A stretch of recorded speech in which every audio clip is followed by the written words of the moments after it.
Hey folks, welcome back to the MD Wildman channel. On today's video, we are back in here at our spring bear site. Elliot and I got our spring bear here just a few days ago. And what we're going to talk about today is how to clean up your bear site, clean up your bear spot after you've taken a bear. What you want to do, or what I think you want to do, is you want to actually get rid of all of the paraphernalia that you've drug in here over the course of however long to get your spring bear. Now, I start really early. I was in here, there's a video on the channel, I was in here and I've got bears coming in here while there's still snow on the ground. Now, here we are the 1st of June, and like I said, a couple of days ago, we took a real nice dry sow off of here, our biggest bear to date. If you haven't seen that video, I'll try to put a link up somewhere in the corner there, and you guys can check it out if you want to. Real nice video, good hunt, good bear. Elliot was super pumped. So here we are a couple days later, and we're back in here, and you're thinking, well, what are you doing in here? You've already got your spring bear. So you should be done with that site, you know, but I'm not. And the reason I'm not is because this is a private piece of property. Okay, so a lot of my hunting is on public land or crown ground here in New Brunswick, but this happens to be a piece right on the border between a private piece and a crown lot piece, but I'm actually on a landowner, okay? So the first thing is I don't want to upset them. I don't want them to be coming down here in the summertime or in the early fall or whatever, just walking around, checking their line, doing whatever landowners do, and find this, right? So they've, you know, a couple of barrels, a steel barrel, a rope in a tree, right? I got this rope up here and a bunch of sticks and stuff around. I got a beaver stink bag hanging over there, you know, like, I don't want them to see that. I don't want them to find that. And it's not that I'm not allowed to be here, because I completely am. I have all of their permission to be here 100%, but it just looks bad. So out of pure respect for the landowner, I'm going to clean this stuff out of here. I want it to be completely gone. I want it to just, no barrels, no anything. No ropes in the trees, you know, no big bones or anything like that kicking around, you know. And I mean, what do you think? Well, it's a big bone. Who cares? You know, there's bones out in the woods. There is. There's all kinds of big bones out in the woods, and I get that. But if I'm a landowner and I walk up in here and I see a whole lot of big cow bones and a couple of barrels and all that, and I might think, you know what, that guy's really not super respectful of my property, and then I might lose permission to hunt here, and I don't want that. So the first reason that I'm going to clean everything right out of here is the respect of the landowner, okay? The second thing that I want to do is I want to take this stuff out of here, both that barrel and my trickle barrel feeder, because they're an attractant, right, for people. So you might have somebody fishing down this brook, like there's a big beaver dam right over there, and they might be coming down there in the summertime, fishing, or early fall, you know, scouting for moose or goodness only knows what, and they look over and they see these barrels. Instantly, if they know anything about hunting, they're thinking bear bait, okay? So that lets somebody know that I'm in here, and I am so not about letting people know where I hunt, okay?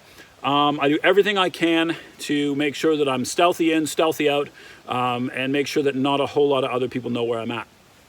So these barrels are a dead giveaway for anybody that knows about bear hunting or hunting in general, especially the trickle barrel feeder, right?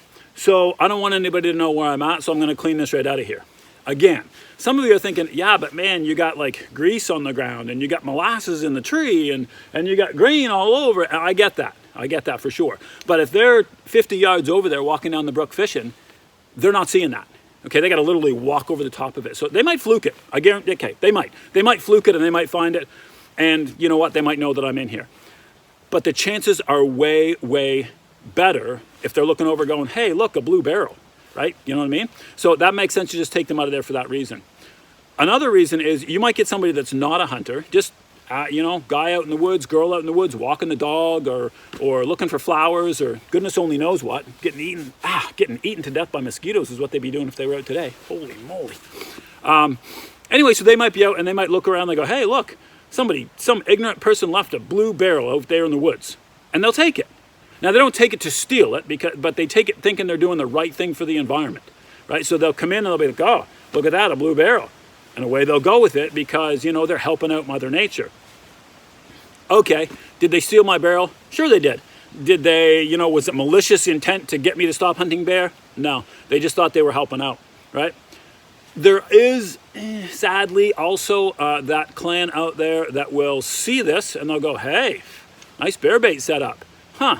That's a pretty cool looking trickle barrel feeder you got going on there. I bet that would work at my bear site. And then that's going to be gone too, right? Are they hard to build? No. I got a video up on the channel. You can build one in 20, 30 minutes if you got all the right gear.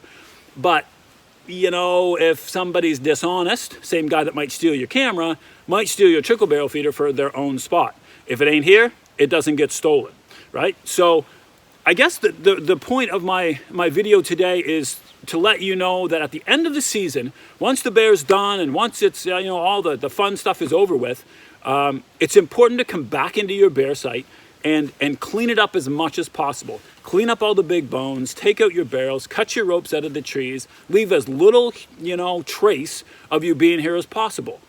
Can you actually clean up everything? No. Like I said, I've got molasses on the ground over here. I got caramel on that tree. You know, I put marshmallows, you know, marshmallow flavoring and like just everything I use for spring bear. But am I going to get it completely clean? No. But I'll get it as best I can to draw as little attention to the spot as possible. Obviously, my tree stand back there, that's going to go. Lots of people will take a tree stand just because people are ignorant, and you know, people are ignorant. I've only had one stolen, I think, in my entire so far hunting career. I'd like to keep it that way. So if we take them home, then they don't get stolen too much. So obviously you want to do that.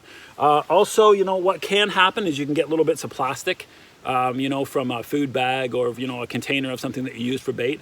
The last thing you want to do is leave any plastic out in the woods. It doesn't ever biodegrade. 200 years from now, that, you know, that plastic cover from the Coke bottle or whatever is still going to be in here.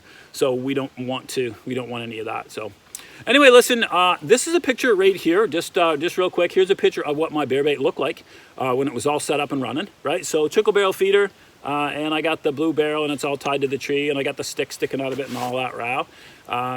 And then I'm going to come in and I'm going to clean it up.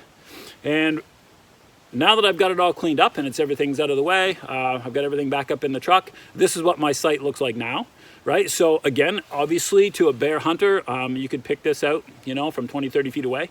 But if I'm any farther than that away, I'm probably not seeing it.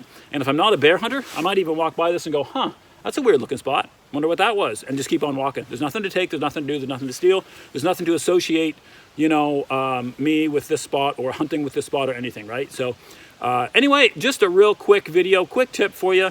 It does make sense to go back into your site and clean up your bear spot once you've taken your bear. All right, hope this is something you can use. And until next time, happy hunting from the NB Wildman channel.